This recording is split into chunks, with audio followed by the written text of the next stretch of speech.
Welcome to the Billable Mom Podcast, led by attorney Cari Rincker, where we discuss working motherhood, but especially geared to professional mothers who are trying to juggle their time.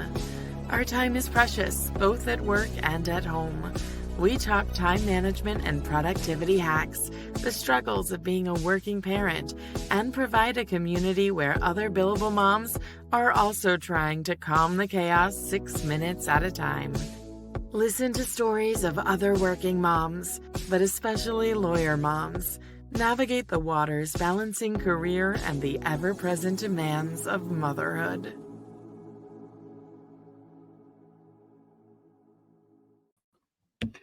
Hi, I'm Cari Rincker. I'm the Billable Mom, and I'm really excited for today's conversation. Wendy, truthfully, I've been looking forward to this for months.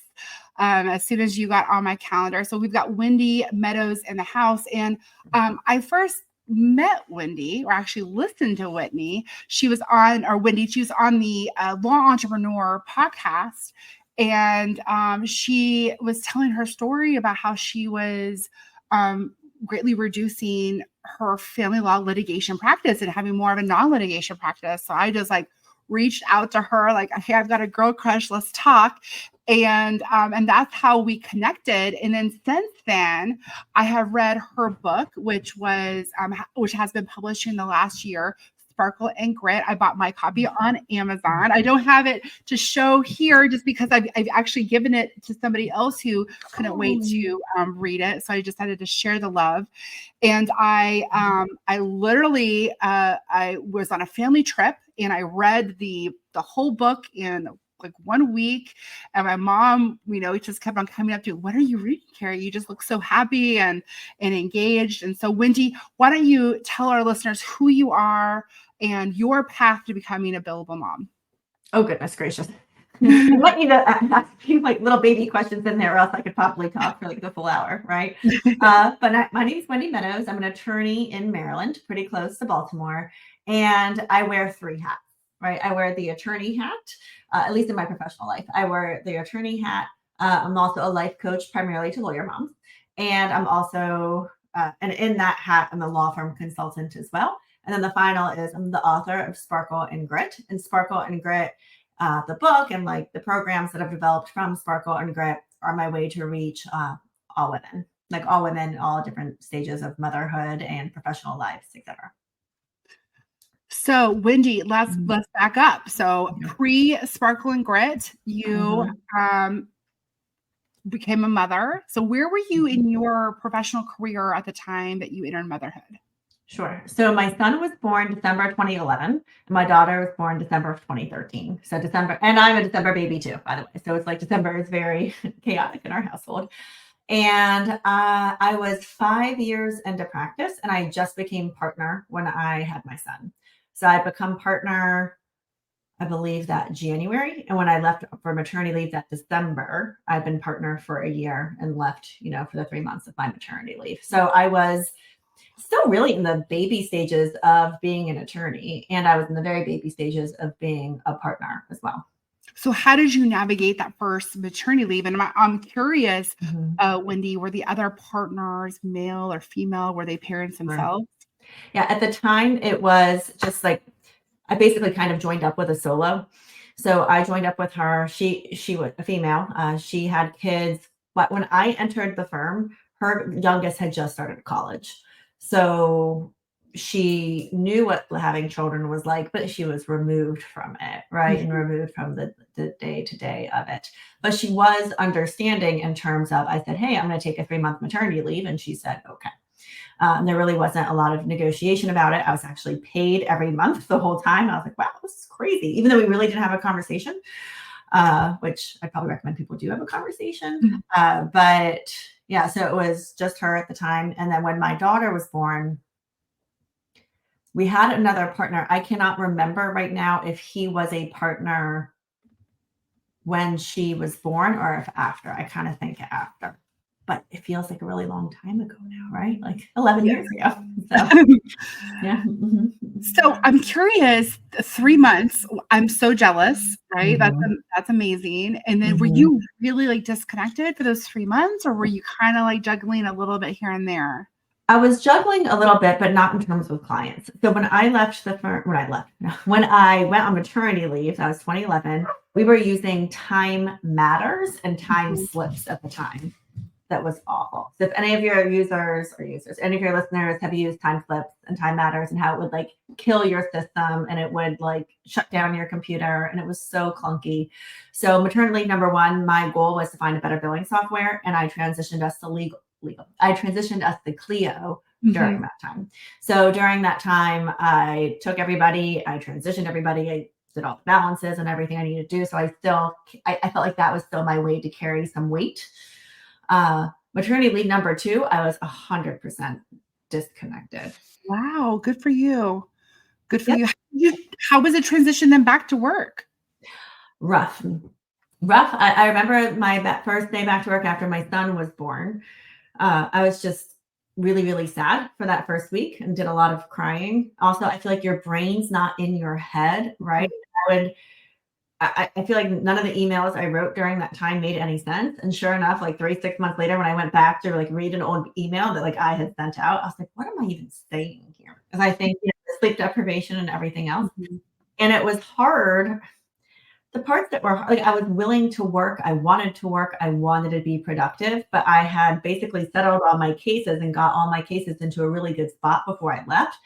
So each time it felt like I was starting from scratch again, each time I came back. And that was difficult. And it also led to some bad decisions. Like, for example, there was a consult that came in and like, when you meet with someone for the first time and you're like, oh, this is not a good client. Bad news, I shouldn't take the case. And you know that and it's screaming at you, but you're worried, right? You want to make money for your firm. Like you don't want to turn away a client and you're concerned. And like, I really wanted to pull my weight because I felt a lot of guilt that I was paid for those 2 maternity leaves. And I wanted to carry my weight. So I let this one particular client hire me. And it was bad news bears. It wasn't good. I never should have said yes, but I wasn't listening to my intuition. Instead, I was listening to the guilt for not bringing in what I didn't feel like I was bringing enough money into the firm. So that is a mistake I would go back and fix if I could, or maybe not. Maybe it was a good lesson, like listen to your intuition, because it was a pretty bad experience, honestly. I feel like I have like I definitely ignore red flags and pink flags, and it always comes back to bite me. I've never once have felt like, oh, I was wrong. I shouldn't have not. So that's also never. Yeah. And I'm trying to remember the other parts. Another interesting story I think that would resonate with your listeners was when I decided to come back to practice. I knew I was coming back. I said, but I'm going to have mommy Mondays. I'm not going to work on Mondays. Like those are going to be my days. So I still feel like I didn't want to be a stay-at-home mom, but it would give me a day of stay-at-home momhood, right? So like Mondays coming off the weekend, that way like we could still have a family together all weekend. And then Mondays I would like do the grocery shopping and the errands and the chores and like be with the kids and just like feel like home. And I remember saying to my partner, boss, mentor, she was all of those things. I said, okay, so I'm going to do mommy Mondays. And she was like, cool, great. She's like, and you'll take a 20% salary reduction. And I said, I don't know how I said it this. I'm like, no, we won't. Or I said, like, we're not doing that. I was like very emphatic. She said 20%. I said, we're not doing that. And she's like, well, Wendy, but like, you're not going to use your office one day of the week. I'm like, and she's like, well, that's like, we're going to essentially pay rent on an office that you're not using 20% of the time. And I said, my guess is that once I go out on maternity or once I come back and I'm working and I have to be even more efficient, like I was already pretty efficient. I'm like, I'm going to be even more efficient than I was before because I have to be. I'm like, why don't we do wait and see? And for some reason she said yes, thank God. And I proved myself to be plenty efficient and plenty billing just as much, if not more. So I was very glad I stuck to my guns on that one. But like I had someone who was listening, right? Who listened and who respected me. And I had proven my weight and proven my worth and proven what I can do, the 7 years prior to that. That's awesome. So to fast forward to the time that you describe in your book, and I recall you were talking about watching The Good Wife and eating your goldfish and having wine after putting the kids down. And not that I am exactly eating goldfish, but I can see myself every single night. I get the kids to sleep. deep breath. I go into the kitchen. I get whatever it is that I want to eat. I grab my red wine. I go and watch whatever's on Netflix. And you just, I don't know, tell me how you were feeling during that period of time. How old were your children? Yeah. So during that period of time, it was 2015. So my daughter was like 18 months and my son was 3 and a half. Is that right? Yeah. Almost 2 and almost 4. And how I was, okay. So how I was feeling at the time is rinse and repeat Groundhog Day. And I was feeling incredibly overwhelmed at work because I was still full-time litigation, right? Like I had not established my mediation practice yet. So I was dealing with everybody else's problems all day because at least my work did ramp up relatively quickly, right? By the time my daughter was 18 months, I was like back going full steam ahead and going to work, working all day, putting out fires all day, coming home, feeling conflict, feeling like, I guess I was done pumping, but I would still have like children on me at all times, like whining, crying, putting to bed, not wanting to go to bed, all of the things, and like caring for children, same in the morning. And then by the time they were finally asleep, I did not want anyone to touch me. I did not want anyone to talk to me. And this is a period that like I ignored my husband. Like I just straight up ignored him, and it's not good, but it was like, it was coping. And I was able to numb out with a good wife, but I fooled myself. I think I said this in the book. I fooled myself and pretended like I was like doing research on how to be a better lawyer because she was pretty badass, but wasn't quite accurate. And I would be numbing out, right? The wine would make me forget, the salty and sweet. So it was my Trader Joe's cookies and the goldfish, and they would just fulfill a different part of me. And I think it met I don't want to totally take that away from the person who wants it and needs it, but you also have to realize when enough is enough. Like, I think I think that was my self-care at the time. I needed to be kind to myself. I needed a break. And there also came a time that like, I would keep waking up. I'd be groggy. I'd be tired. Like, 2 glasses of wine these days makes me feel not so great. Like, and my clothes weren't fitting. I didn't feel good. I felt itchy in my body. And it was just like this endless cycle, rinse and repeat. And I was feeling miserable. And at the time, I also realized I was coping not only from kids, not only from my husband, but like not coping from him, just ignoring him just because I didn't have any space for him. I was not happy in my career either. And it was like itchy everywhere. And I didn't think there was a way out. So I would take the escape at night, with numbing times 2, which I say is like wine and Netflix. So there's so much of that resonates with me personally, but also other mothers that I know. And I know that you found your path out of that. And I know, and I also talked about this in another podcast episode, especially with Quinn Rosborough. Perhaps we can, or Quinn Dallin, maybe we can put the link to the show notes on that. But there's something about motherhood. It's like and she described it as like a sort of a wave that hits you, right? And it's almost like you have to fight for yourself during this period of time. And do you feel that it's just sort of inevitable that every new parent, especially a working parent, goes through this? Or do you think that there's things that women can do proactively to sort of hit the ground running to like keep themselves during this period of time, or this new version of themselves? I think it's both. I think inevitably we're going to be hit with that wave because, it's not just even one wave, it's like multiple waves. And one of the waves being, oh my gosh, like I have to make dinner every night. Oh, I have to take care of our children every day. Oh, this doesn't go away. It's not like a one and done. Like, yay, I did it. And then like, no, this is like a responsibility for the next like 18, 20 years. And that, like, know it, but you don't know it until you're in it. And you're like, oh my gosh, this like is never ending. Right. So like that's a wave. And it's a little bit scary. And it's a little bit of grief from losing your old life. As excited as you are to be here and you finally have your kids and you're here, you're like, it's grief over losing your old life. And then I think another wave is like reacclimating and like finding, like another wave is sort of finding yourself in a new way. And then another wave is like they just keep coming, right? Like Mhm. the loneliness wave comes, and that I think can make things better. But like the waves are still happening. Like, for example, I wrote the book for me in 2015, 2016. Like if I had that book, that would have been a guidebook for me to know I wasn't alone and that there's a way out. Mhm. But as my kids get older, even after I finish reading the book, like they're not kidding when they say bigger kids, bigger problems.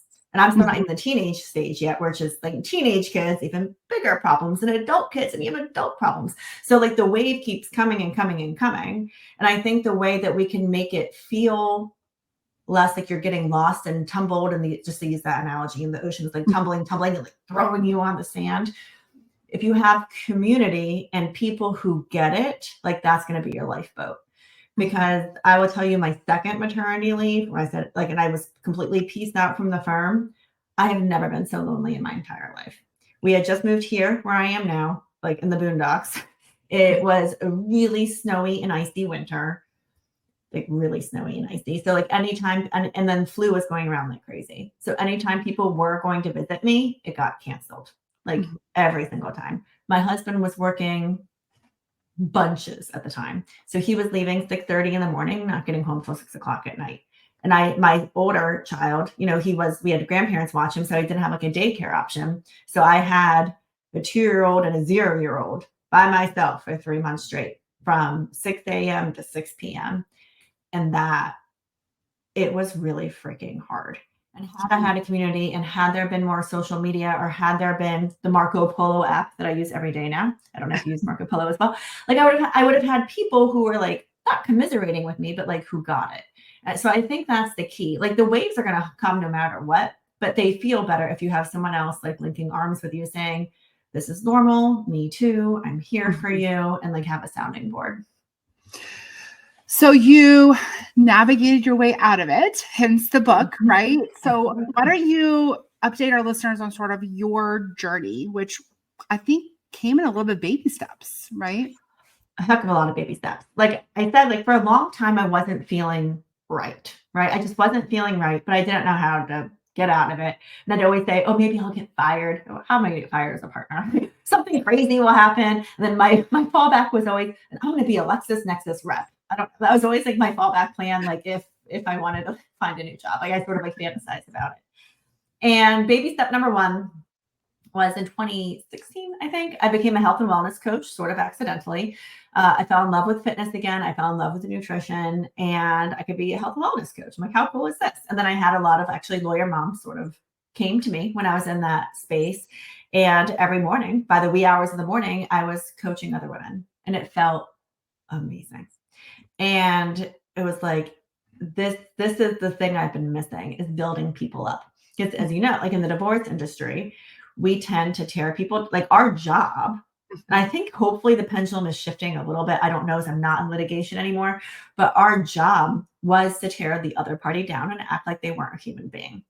Or our job was to tear our own client down, because we're like, "You're not doing this right. You're not doing that right. What are you doing?" And we would tear them down. And then we would tear down opposing counsel. So it's just like tearing down people left and right. It didn't feel good. Like in my body, I can feel it now. Like it didn't feel good. It feels like bad kind of zigzaggy lightning in your veins. It feels icky. And I started this coaching business. And then every morning I'd be pouring into other women. And then slowly but surely that infused me, infused my speech, infused my look out of the world. And when I was consulting with clients, I began coaching them as well. Like my language was more coaching than consulting. Saying, "You can't do that." And then I would help them easier ascertain their goals, like figure out what they are, get them there. And then they would leave me feeling heard and understood, and knew I had done everything in my power to help them meet their goals. And if I did say, "Hey, this might not be a reasonable goal," I had different vocabulary that I used with them that I was learning through my health and wellness coaching. So that opened up my eyes, like, okay, maybe I'm put on this planet for something else. I'm not put on this planet to litigate. There's something else.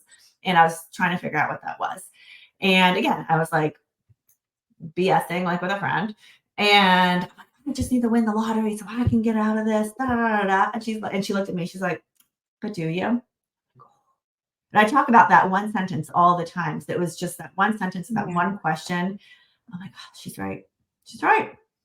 And again, there's 2 books I read that kind of like put my brain online again. And I just got to the point where I didn't like who I was at the old firm anymore because I was getting more and more resentful feeling. I was doing a lot. I was billing a lot. I managed our QuickBooks. I managed our Clio. I managed like a lot of different things. And I was like doing everything. And I didn't feel like compensated, right? I didn't feel it like emotionally or financially. Mm-hmm. And I was like, I know I'm here for something else. Like, what is it? So in 2018, I just took a leap of faith. I decided to leave. I made the decision, I think June of 2018. I told them mid-July. So like I told them I figured it all out. I told them mid-July. And my first day of my new firm was August 13th. Like it was like crazy fast, like super, super fast. And I left for two reasons. One, to decide, do I still want to practice family law? And I need to figure that out by myself. I need to figure that out in my own little silo. And I didn't actually, as frustrated and as resentful as I was sometimes, I also didn't want to hurt them. I'm like, I know I need to explore something else. I know I need to do something else. But, because I'm a partner and I'm in charge of bringing in business, I only wanted that to like, if there was a financial hit, I wanted that to hit me and not anyone else. Like that wasn't their responsibility, right? But if there was a benefit, I wanted that to be mine. I didn't want to share it with anybody else either, whatever the other thing it was I was creating. So all those things led me to leave and go solo in August of 2018. Wendy, we're going to take a quick break. We're going to hear from our sponsor. And when we return, I'm going to talk a little bit more about that transition and then also more about your health journey as well. Yeah. Hi, I'm Sarah Bottorff, SVP of Growth at Lawmatics. Here's everything you need to know about Lawmatics. Ready? We are the #1 CRM for law firms of all sizes. We help you win more business, speed up intake, and boost efficiency. We integrate smoothly with your favorite practice management tools like Clio, Smokeball, and Practice Panther.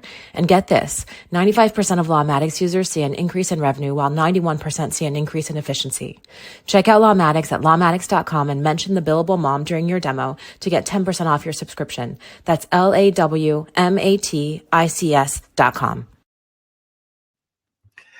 So family law attorney to family law attorney, one of my favorite quotes to my own clients that movement begets movement, meaning movement in negotiation, right, can kind of crack open things little by little.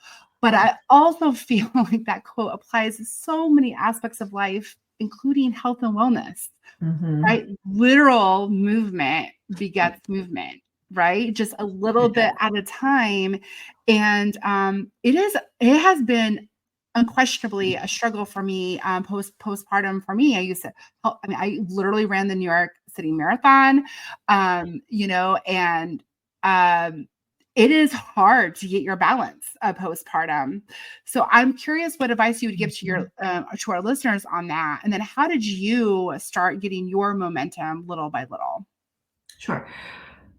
My advice is not to even worry about it until your youngest is 18 months old. Like sometimes I had clients coming to me, like my health and wellness clients at like 3 months, and they wanted to like get their nutrition together and this and that and work out. I'm like, you just need to sleep. I'm like, is your baby sleeping through the night? I'm like, no. I'm like, talk to me at 18 months. I mean, I would work with them, but like, I didn't do anything until my youngest was 18 months old, and that was fine. Maybe. What do you think it is though about women that like want? I just like there's so much societal pressure for women to like just bounce back very quickly and to get everything back and going. And what is this? I think that's a good question. I think there are some people out there that make us hold ourselves like the social media influencers, right? And we see, wow, they're doing it. Yeah, but it's their job. If we're seeing them like talk about bouncing back so quick and they already have a like 6-pack, like 3 months in and everything else, like we have to remember that is their job and that is what they want us to see. And we don't know all the other stuff going on in the background. Right. So like, I think it's a lot of like what we see and what we try and hold ourselves out to or onto, like magazine covers, social media, etc. Like I remember like feeling awful about myself and I got a magazine looking through. I'm like, what is this? Like, again, there's photo editing, Photoshop. So I think we're getting an unrealistic portrayal of what's out there. And I don't think we talk about rest enough and restoration enough. And really, like I do believe in work-life balance, but I don't believe we can have every single thing at once, right? And once your baby is born, especially if you're breastfeeding, like our job, I think as a mom at that point is to take care of our baby in the best way possible and like take care of ourselves in other ways, but not to put so much pressure on us that we're trying to do all these things and we feel like we're failing at everything. I don't know if that answers your question. Yeah. So to go back, because I know that you described in the book that there was like a DVD workout series. I think it was Shanti, right? And that was sort of like a big moment for you to sort of kind of crack open sort of your morning routine. Do you want to talk a little bit about that? Yeah, sure. So what I think the key when someone is finally ready, and I don't think anyone should be telling that, for even me saying 18 months, someone might at 13 months be like, well, I'm ready now. Cool. If you're ready now, then I will guide you. And that's what a good coach does. Like they meet them where they are, but they also can say, talking to someone, you can figure out what their true motivations are and like what actually needs to happen. But what helped me there was my other law partner, the gentleman I told you about.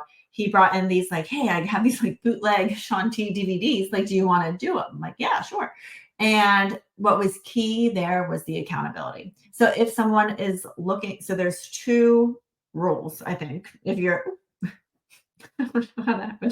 there's 2 rules if you are wanting to get back into a fitness routine. Number 1, waking up before the children. And that is my number 1 rule in general with anybody with children.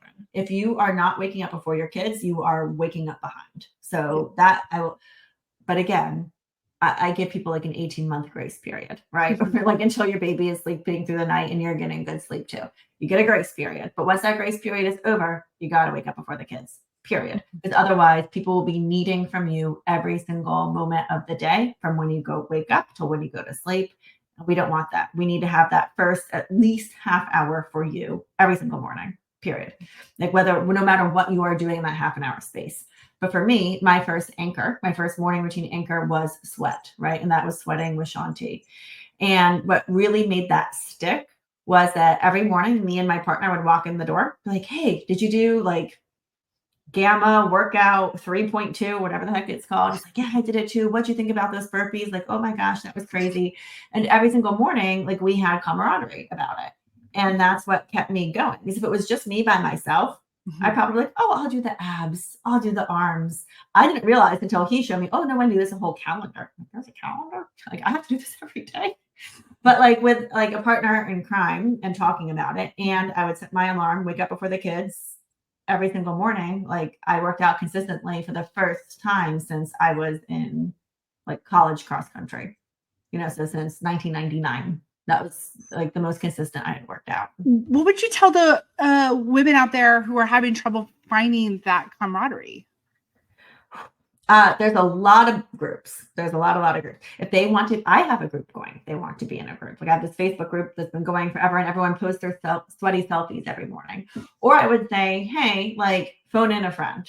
Like phone in a friend. Like pick a program, see what you want to do, call a friend, and say, hey, let's do this together. Having that one other person. But there's like so many groups out there. I would say that's where I think Facebook is an amazing, amazing tool. There are many, many groups that they could plug into. Like the options are sort of endless, like once you find your people. So talking about the other anchors you gradually sort of step by step implemented. Right. So it started with just sweat, right? That's all I had time for. I couldn't even imagine doing anything else. But with the health and wellness business, like I learned about this thing called personal development. And my coach was talking to me about the time. And I was like, wait, like self-help books? And she's like, yeah. I'm like, I'm not going to read that. And then I did, right? And then I'm like, oh my gosh. So I think the first one I listened to actually was the 5-second rule. Have you listened to that by Mel Robbins? Oh, you know what? I just have started listening to Mel Robbins. She's phenomenal. She's phenomenal. That book changed my life. It completely opened my eyes to, personal development is like a cool thing. Oh, I can learn these new habits and tools. And it completely opened my eyes. And then that led to reading other books as well. So then every morning I liked them so much. I'm like, okay, every morning I need to make time and space to do this. So time and space to add those books in. Then I made time and space also, not always, but I try stuff with the meditation piece, right? Then I made time and space for journaling. Then and they kind of just keep like filtering in. But now I have, my morning routine has changed a little bit, like over time. And, but like, no matter what the grounding part is, like I will move every morning, like period. I to the point, I don't know how not to anymore. Yeah. Just saying. Well, but I have to, so Wendy, my background is that pre-kids, I was a miracle morning person, so I would wake up and journal and do my affirmations and try to meditate and exercise and all the things and do chores on the farm. And it has been very difficult for me to sort of get back into the habit of the morning routine. I mean, I guess to your point, my youngest child is like 20 months of age. I'm still struggling with some sleep there as well. So I guess what advice would you give to women who are sort of struggling finding that rhythm? Yeah. Like, number one, not to beat yourself up too hard. Because also as women and also the overachievers and those of us who especially we have the lawyers listening, right? So we're used to getting good grades and we want to get a good grade on everything. And we want a shortcut, like, okay, we're here, but we should have all these things. Like I should be journaling and meditating and reading and working out and cooking dinner and cooking breakfast. And like, we think like we want to get there to that finalized project. And then it just seems like way too overwhelming. So we don't do anything. Yeah. So my number one piece of advice, just one thing at a time, just one. So waking up, pretend your kids typically get up at 6, then you got to wake up at 5:30. And if you're like, I can't even fathom doing a workout, that seems like too much, then I just want you walking. So walk every morning, just like walk on a treadmill outside if you can, if it's not dark. That's one other story I have right now. But like getting in some sort of movement. And if that even feels like too much, fine. Then just like make your coffee, your water, and sit in silence. And maybe read, maybe do nothing, but just like one thing. And then the rest will start to come. But you got to start with one thing, not thinking you're going to get everything done. And also knowing that your morning routine might change. And there's different things that your time and brain might need on different days. And that's okay too. Right. Yeah. So I preach a lot. Do not look at your email when you wake up. Right. I preach that. Like, don't look at email. Don't look at social media. Don't go down that. Because then like 45 minutes will go by without even knowing it. And then again, we're letting everyone else define our day. Right. As opposed to us defining what our day should look like. But I have an exception to that, which is if you are just on vacation for a week, yeah, you're probably going to use that early morning time a little bit to catch up on emails and catch up on work because you have to, because like we're the billable mom, like we have to get the certain hours in, like we have to be good business owners, employees, etc. And then knowing, okay, I have now caught up because we're attorneys, we're like stuck into our computers so easily. It's like a drug to know like, okay, turn it off and get back to normal. And like back to normal for me is like, okay, back to working out, like not looking at my email. What I love about your approach in the book too is like it's kind of what you said. So building blocks, like step 1, anchor, anchor 1, anchor 2, and then it feels very palatable. To your point, my overachiever self. I mean, I have developed checklists. I listen to the Huberman Lab. I'm like, do I need a cold shower in the morning? And all these things. And like my family's overwhelmed. Like, do you really need to do all these 27 things in the morning? And when really like just sweating, right? That might be enough to just start it. So Wendy, let's take a quick break again. Let's hear from our sponsor. And when we return, I want to talk a little bit more about your work-life balance now. This episode of the Billable Mom Podcast is brought to you by Rincker Law PLLC, focusing in food, farm, and family. When I'm not a mother juggling 2 littles, I'm the principal attorney of Rincker Law, where we believe that strong communities have both strong families and a food, fiber, and agriculture system.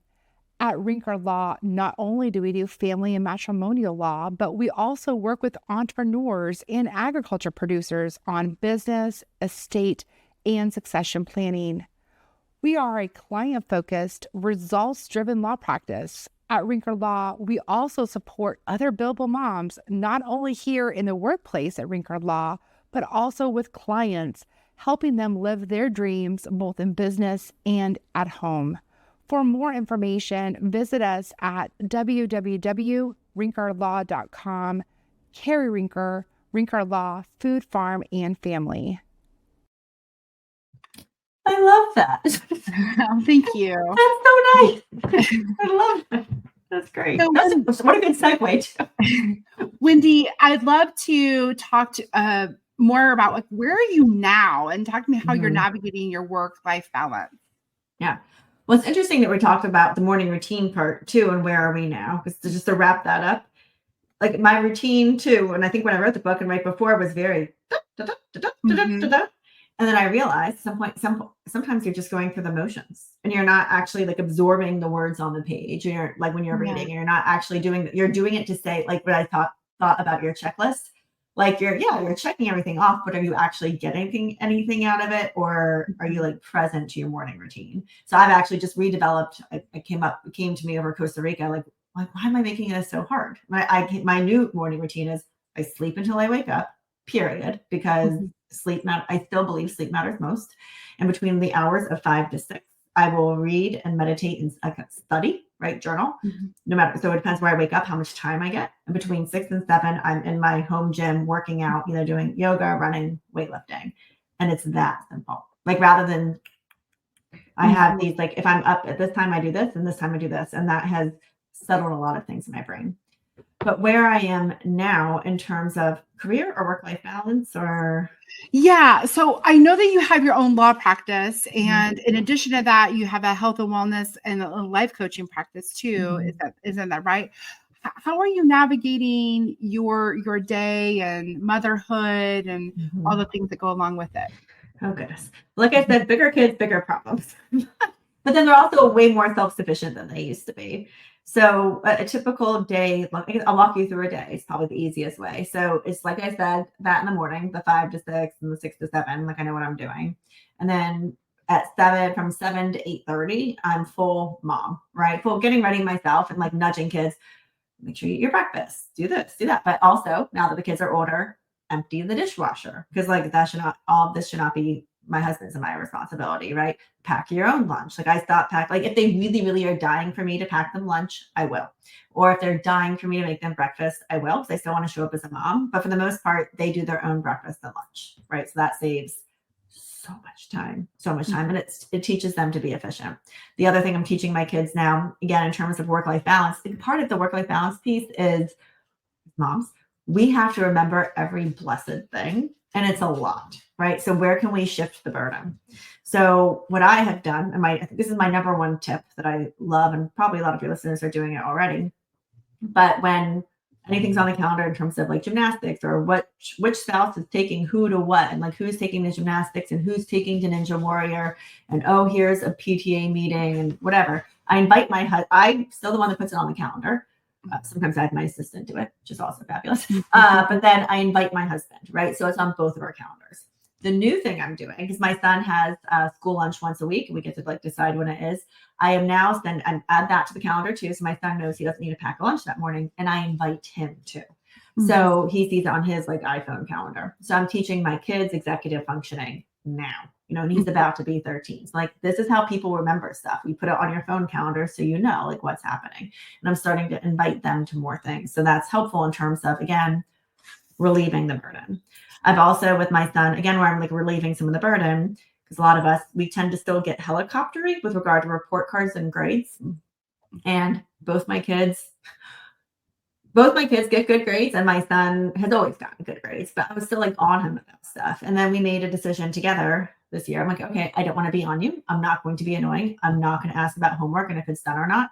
I will only comment if I see that one of your grades is dropping to a C, which is not going to be I think that's only happened like once in his whole life, right? So I'm like, but then I have permission to say something. Like I can check in with you. I can give you praise. We made the agreement together. I can give you praise, and I will only like nudge you if I see like you see it, like I see us going to C category. So that's like in terms of sharing the burden. And then what life looks like then is also I have no meetings until 10 a.m. period, because sometimes my morning doesn't go how I expect it to go.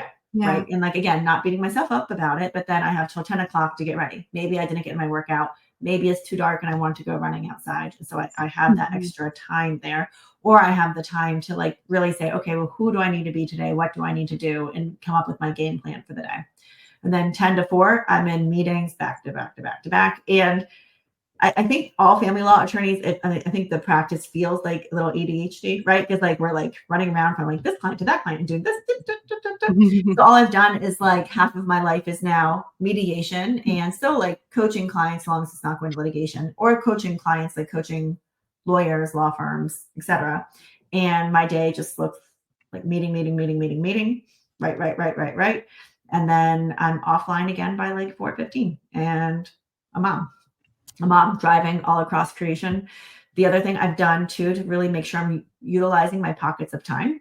So Monday's workout situation looks a little bit different. My daughter's in gymnastics for 2 hours. I'm like, what the heck am I going to do with myself for 2 hours? Because most of us, let's be honest, we're on the phone and we're scrolling and looking at TikTok and Instagram. And I'm like, I don't want to do that. So when it was nice outside, I would run outside. And then now I joined Orange Theory just like a week ago, because like I needed to find something to do with that pocket of time. Like, okay, so Mondays I can play with my morning a little bit, and then I have more time in the afternoon. I know that's when I'm working out. So it's learning different ways to be efficient. It's like learning to be flexible. And then still I go to bed. Usually I'm in bed at the same time the kids go to bed at 9 o'clock. Yeah. I know you mentioned that in the book too. And then also I know like you kind of focused on like reduction of alcohol, I think during the week, as well. So Wendy, it's been a fantastic conversation today. Where can our listeners contact you, find out more about where to get the book? Yeah. So the book, the easiest place is Amazon. And depends what area they want to know me. But I would say if they want to know me as a coach and like where I can help coach in terms of different work-life, I have different like packages. I offer different individuals, but wendysmeadows.com is where they can find my life coaching website.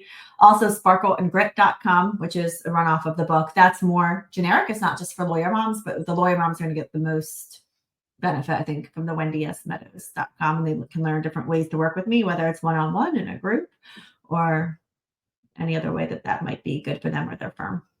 All right, fantastic. Wendy, thanks again for coming to the show. You're welcome. Thank you for having me. Thank you for listening to another episode of The Billable Mom. At The Billable Mom, we don't pretend to have the answers, but instead have all the questions. Please find us on social media and join the conversation at The Billable Mom on Instagram, Facebook, Twitter, X, Pinterest, and YouTube. We also have a Facebook group where like-minded Billable Moms find solidarity and provide a resource to one another. You can learn more about the Billable Mom and our picks for juggling work and motherhood at www.thebillablemom.com. You can also connect with Cari Rincker directly on social media at Cari Rincker. Until next time, let's calm the chaos 6 minutes at a time.